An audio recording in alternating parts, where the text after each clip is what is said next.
ये है दैनिक प्रातःकाल का डिजिटल एडिशन प्रातःकाल लाइव। पहिली गोष्ट तर 10 जूनला कंत्राट दिल्यानंतर काम जरी सुरू झालं असतं तरी एवढ्या लवकर तर तो पूल झाला नसता।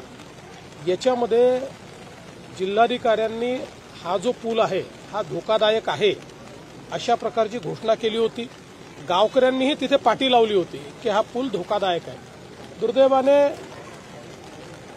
पर्यटक त्या ठिकाणी आले, काही प्रमाणात अनेक वेळा अशा गोष्टींकडे फार लक्ष आपण देत नाही, म्हणजे कोणाची चूक नाही आहे त्याच्यामध्ये, पण किंवा इतका तो कमकुवत झाला असेल असं कदाचित त्यांच्या लक्षात आलं नसेल, तर पर्यटक त्या ठिकाणी गेले। आता यातनं मला असं वाटतं की भविष्याकरता शिकण्यासारख्या गोष्टी आहेत, कारण मी ज्यावेळेस काल कलेक्टरांशी बोललो त्यावेळेस अशा वेगवेगळ्या प्रकारच्या पावसाळ्यात ज्या धोकादायक अशा जागा होतात पण जिथे पर्यटक जातात अशा 500 जागा आहेत। त्यांनी मला सांगितलं की ज्याचं नोटिफिकेशन वेगवेगळ्या प्रकार, म्हणजे सगळीकडे पूल आहे असं नाही, काही ठिकाणी पाणी वरपर्यंत येतं, काही ठिकाणी पाण्याचा जो बहाव आहे तो वेगवेगळ्या प्रकारे आहे, त्याचं नोटिफिकेशन काढलं जातं। त्या ठिकाणी काही ठिकाणी पोलीस देखील ठेवले जातात, काही ठिकाणी गावकऱ्यांना देखील इन्व्हॉल्व केलं जातं।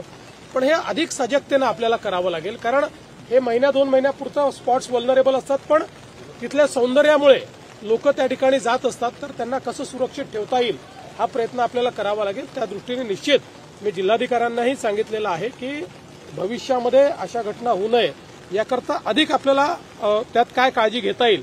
पण यात मला हे पुन्हा नमूद करायचं आहे की जिल्हाधिकाऱ्यांनी काल मला ज्यावेळेस याचं ब्रीफिंग केलं त्यावेळेस हा धोकादायक आहे याचं नोटिफिकेशन देखील निघालेलं आहे, आणि तशा प्रकारे गावकऱ्यांनी देखील त्या ठिकाणी म्हणजे लोकांनी त्याचा वापर करू नये अशा प्रकारची विनंती केली होती।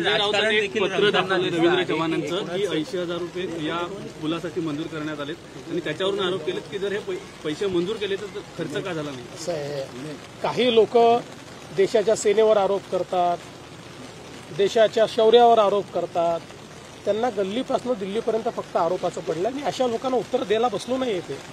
पीएसचा देखील अजून प्रश्न सुटलेला, पीएसचा देखील अजून प्रश्न कुठेतरी सुटला नाहीये, मंत्र्यांना पीएस मिळाले, तुम्ही कशाला चिंता करता?